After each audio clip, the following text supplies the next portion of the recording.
नमस्कार,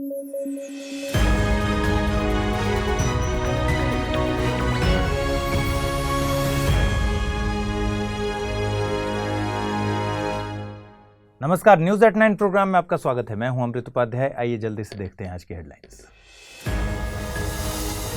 economic survey संसद में हुआ पेश। बीते साल का लेखा जोखा बताता है सर्वे। मुख्य वित्तीय सलाहकार के गाइडेंस में हुआ तैयार। 31 जनवरी को मना राष्ट्रीय महिला आयोग का स्थापना दिवस। सांविधिक संस्था है महिला आयोग। महिला अधिकारों की वकालत करना प्रमुख मकसद। और 16वें वित्त आयोग के गठन की तैयारी। संवैधानिक संस्था है वित्त आयोग। सिफारिशें केवल सलाहकारी।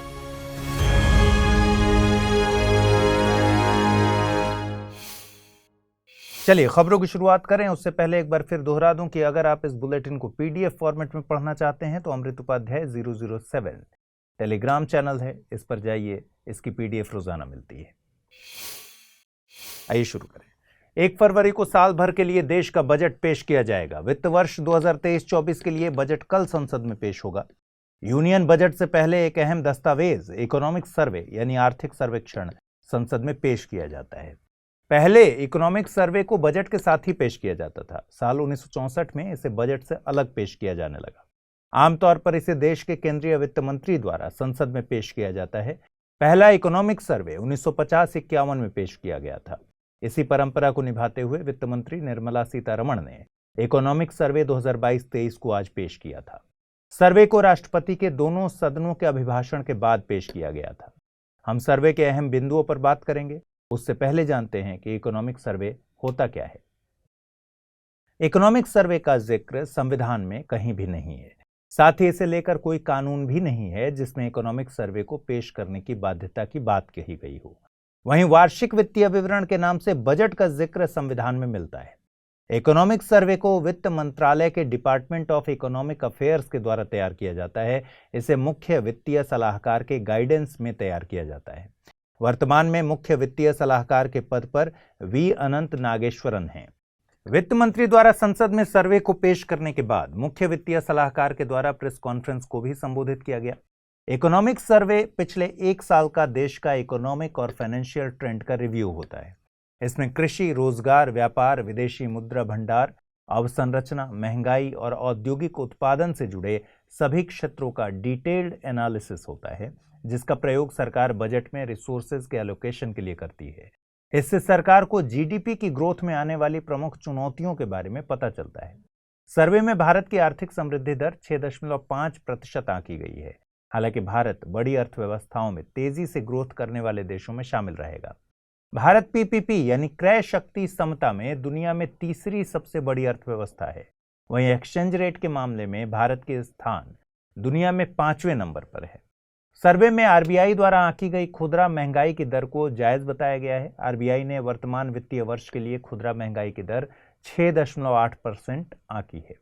देश का सीएडी यानी चालू खाता घाटा जीडीपी के मुकाबले 4.4% आंका गया है। इसके और बढ़ने की आशंका जताई गई है। सर्वे में रियल एस्टेट सेक्टर में निर्माण गतिविधियों के साथ तेजी की बात कही गई है, जिसने प्रवासी मजदूरों की शहरों में वापसी सुनिश्चित करने के साथ रोजगार में भी वृद्धि की। इसके अलावा इकोनॉमिक ग्रोथ के साथ विदेशी प्रत्यक्ष निवेश में बढ़ोतरी की उम्मीद है। ग्रॉस टैक्स रेवेन्यू बजट अनुमान के मुकाबले 65% तक पहुंच गया है। इसकी वजह 2014 के बाद हुए कर सुधारों को बताया गया है। सर्वे के मुताबिक आधिकारिक और गैर आधिकारिक स्रोतों के मुताबिक वर्तमान वित्तीय वर्ष में रोजगार के अवसर बढ़े हैं। देश की आर्थिक समृद्धि को बढ़ाने में PM Gatishakti national monetisation pipeline UPI और नेशनल लॉजिस्टिक पॉलिसी ने अहम भूमिका निभाई है। भारत की समृद्धि में प्राइवेट कंजम्पशन और कैपिटल फॉर्मेशन ने अहम भूमिका निभाई है। इसके अलावा देश ने दुनिया में दूसरा सबसे बड़ा वैक्सीनेशन ड्राइव चलाया। सूक्ष्म, लघु और मध्यम उद्योगों की क्रेडिट ग्रोथ में भी वृद्धि देखने को मिली है। इन्हें extended emergency credit linked guarantee scheme के जरिए क्रेडिट मुहैया कराया जा रहा है। इसके अलावा सरकार का कैपेक्स यानी पूंजीगत व्यय 63.4% बढ़ा है।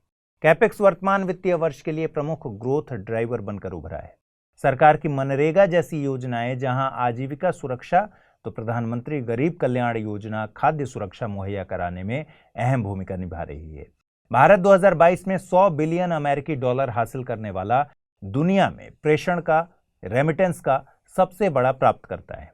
2020-21 में कृषि में निजी निवेश 9.3% बढ़ा है।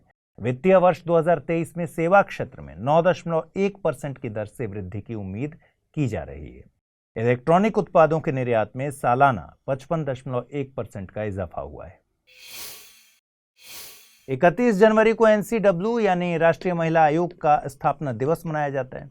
इस मौके पर सशक्त नारी सशक्त भारत कार्यक्रम का आयोजन किया गया, जिसका मकसद उन महिलाओं की कहानी को दिखाना है जिन्होंने अपने क्षेत्र में सफलता का परचम लहराया। पहले राष्ट्रीय महिला आयोग का गठन 31 जनवरी 1992 को किया गया था। इसे national commission for women act 1990 के तहत एक सांविधिक संस्था के तौर पर गठित किया गया था। पहले महिला आयोग का गठन जयंती पटनायक की अध्यक्षता में हुआ था।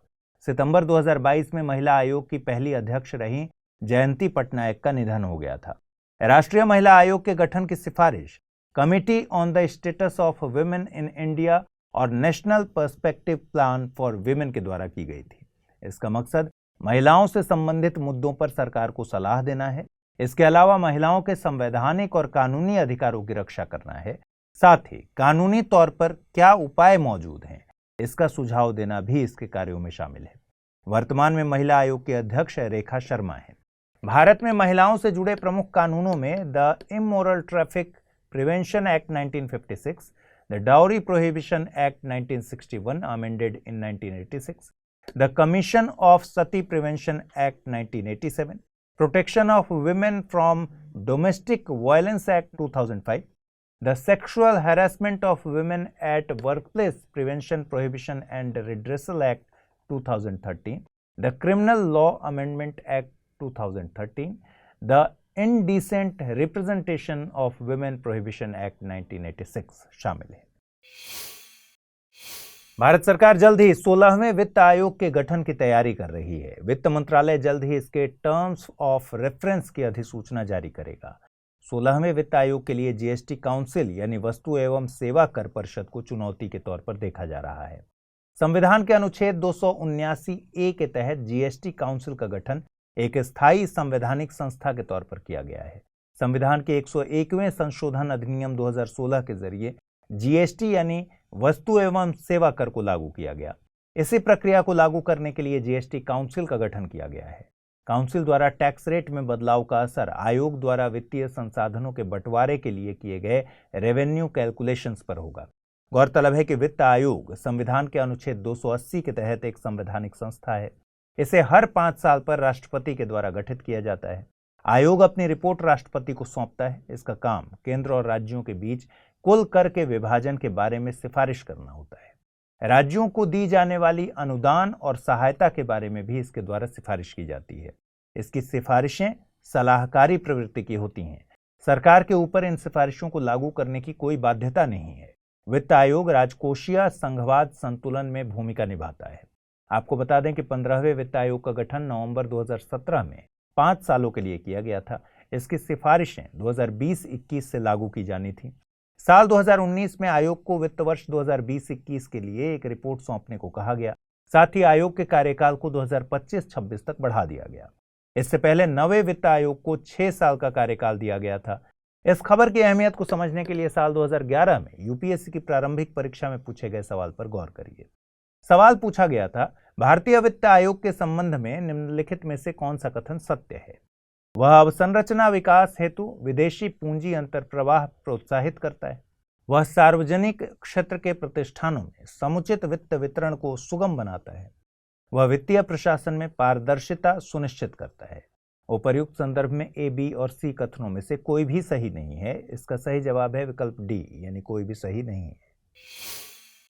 आइए जल्दी से देखते हैं आज के बुलेटिन पर आधारित क्या सवाल बन सकते हैं। पहला सवाल, वित्त आयोग के संबंध में निम्नलिखित में से कौन सा कथन सही है या है? वित्त आयोग एक संवैधानिक संस्था है। 16वें वित्त आयोग के अध्यक्ष एनके सिंह हैं। इसकी सिफारिशें सलाहकारी प्रवृत्ति की होती हैं। यह राजकोषीय संघवाद की अवधारणा पर आधारित है। नीचे दिए गए कूटों का प्रयोग कर सही उत्तर चुनिए। केवल 1, 3 और 4, 1, 2 और 3 या फिर 1, 2, 3 और 4। अगला सवाल, राष्ट्रीय महिला आयोग के संबंध में निम्नलिखित कथनों पर विचार कीजिए। राष्ट्रीय महिला आयोग एक संवैधानिक संस्था है। जयंती पटनायक प्रथम राष्ट्रीय महिला आयोग की अध्यक्ष थीं। नीचे दिए गए कूटों का प्रयोग कर सही कथन चुनना है। केवल एक, केवल दो, एक और दो दोनों, न तो एक और नहीं दो। आइए जल्दी से देखें पिछले बुलेटिन में हमने आपसे क्या सवाल पूछे थे और उनके सही जवाब क्या है। पहला सवाल, चांगपा समुदाय के संबंध में निम्नलिखित कथनों पर विचार कीजिए। ये मुख्य तौर पर उत्तराखंड में पाए जाते हैं। ये पश्मीना ऊन वाली बकरियों का पालन करते हैं। इन्हें अनुसूचित जनजाति का दर्जा प्राप्त। उपर्युक्त में से सही कथन या कथनों का चुनाव करना है। केवल एक, केवल दो और तीन, केवल तीन या फिर केवल एक और तीन। इस प्रश्न का सही जवाब है केवल दो और तीन। चांगपा समुदाय लद्दाख क्षेत्र में पाए जाते हैं। अगला सवाल था, कुष्ठ रोग उत्पन्न किया जाता है जीवाणु द्वारा, विषाणु द्वारा, कवक द्वारा या फिर प्रोटोजोआ द्वारा। सही जवाब है जीवाणु द्वारा, यानी ऑप्शन ए। कुष्ठ रोग एक बैक्टीरियल बीमारी है। चलिए तो आज के इस बुलेटिन में इतना ही रखते हैं। कल रात 9 बजे आपसे मुलाकात होनी है। उसके पहले आज जो सवाल मैंने 2 पूछे हैं आपसे, उसके सही जवाब जरूर कमेंट बॉक्स में दे दीजिएगा और अच्छे से पढ़ाई कीजिएगा, ठीक से तैयारी कीजिएगा। कल रात 9 बजे मिलते हैं। अगर आपको ये प्रोग्राम अच्छा लग रहा हो तो स्टडी IQIS हिंदी चैनल को सब्सक्राइब करना मत भूलिएगा। नमस्कार।